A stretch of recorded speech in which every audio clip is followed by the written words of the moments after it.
happy Thursday afternoon prior to a long weekend. So I've been working since 5:30 this morning and I was really exhausted. I had a pretty long day, didn't really leave in front of my computer. Meeting after meeting after meeting after Zoom. And it's been a long week and I was a bit over it. And I might have told you a few weeks ago, I have made a decision to become alcohol free. I did that last year. I challenged myself to become alcohol free because I was in a space where I thought that I needed to. And so I did that for about 4 months.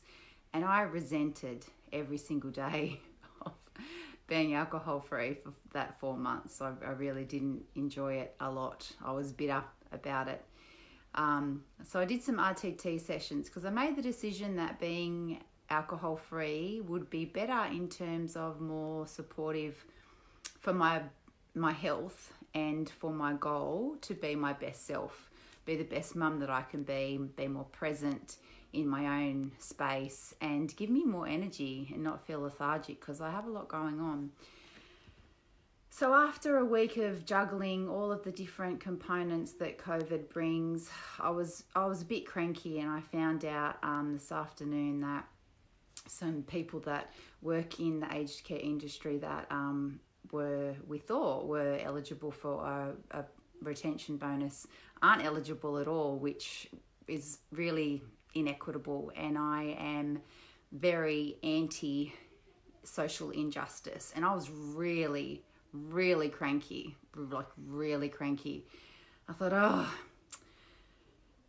I'm so going to have a beer. I've been at this desk for 12 hours. 11 hours. I'm so going to have a beer because I'm just over it.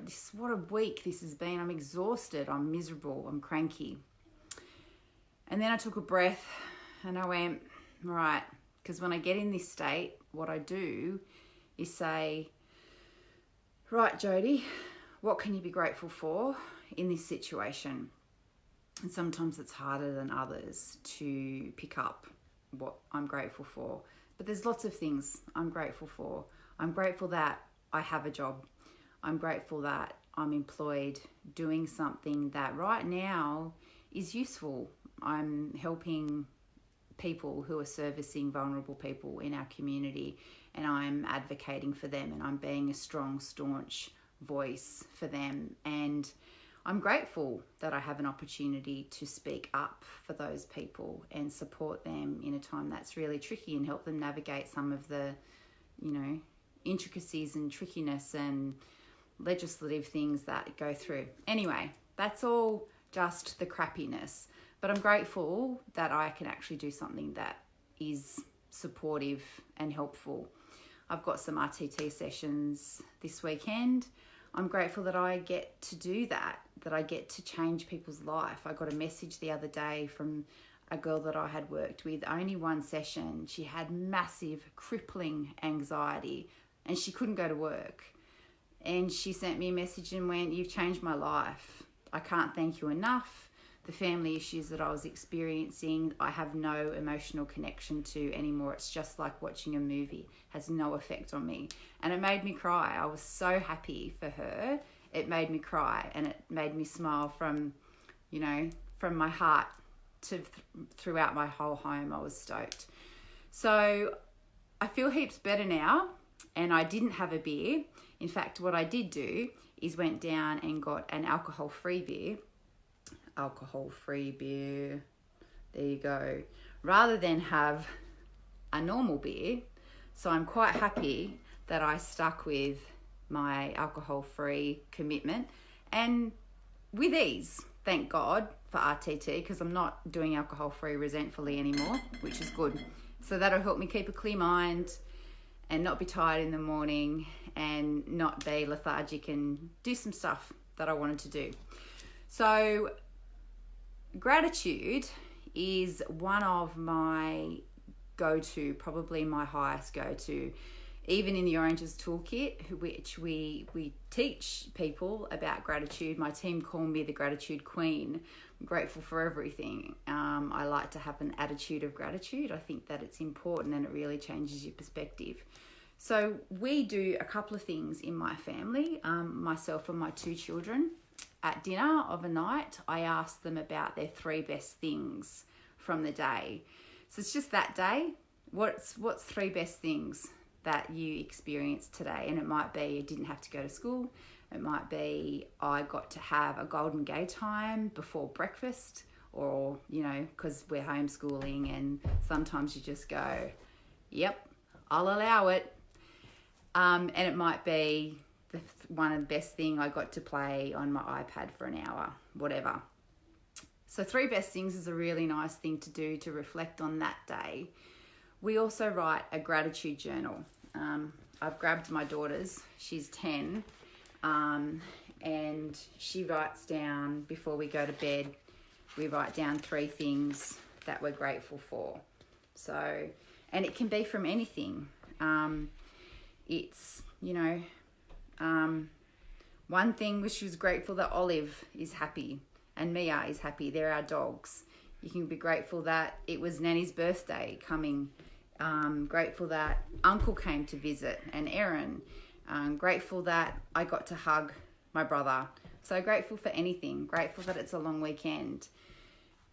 Writing a gratitude journal, we do it before we go to bed every night, because even in those moments when you're having a really crappy day and you just don't want to, just don't want to be doing anything anymore and you're over it, pondering on the things that you're grateful for really is powerful in changing your perspective from what you don't have or what you're missing or what you're cranky about to what you can celebrate and feel love and get positive emotions about.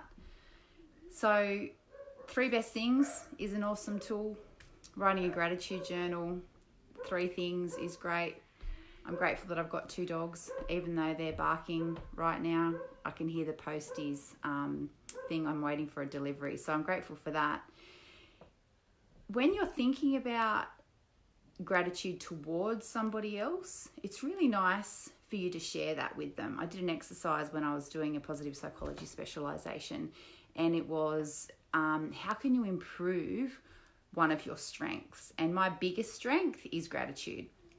So I thought about what I can do in terms of building on my strength of gratitude. And I decided that when I think of something or someone that I'm grateful for whatever reason, I share it with them.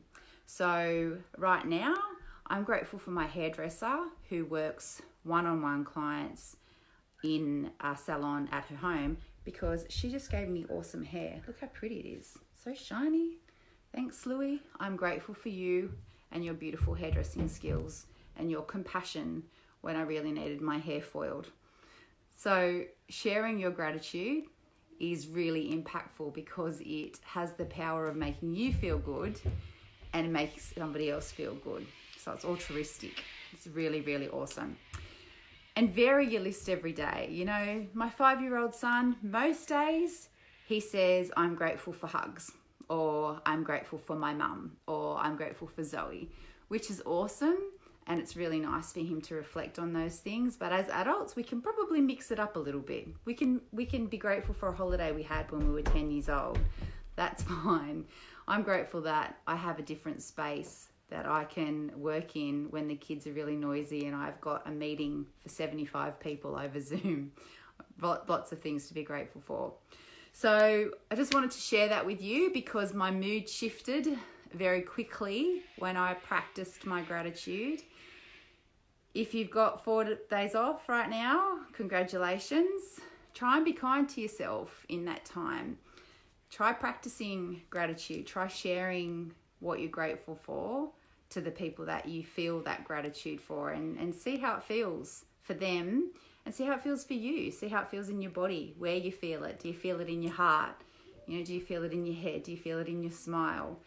Ponder on that, maybe write it down and keep practicing, Try and do it 3 days in a row and then 5 days in a row, and then you're creating a new habit and you get into a beautiful, grateful, respectful, compassionate habit that's supporting yourself and the people that are around you. So enjoy your Easter, stay safe, stay at home, and if you need some support, reach out, send a message, and we're here to support you. I'm here to support you.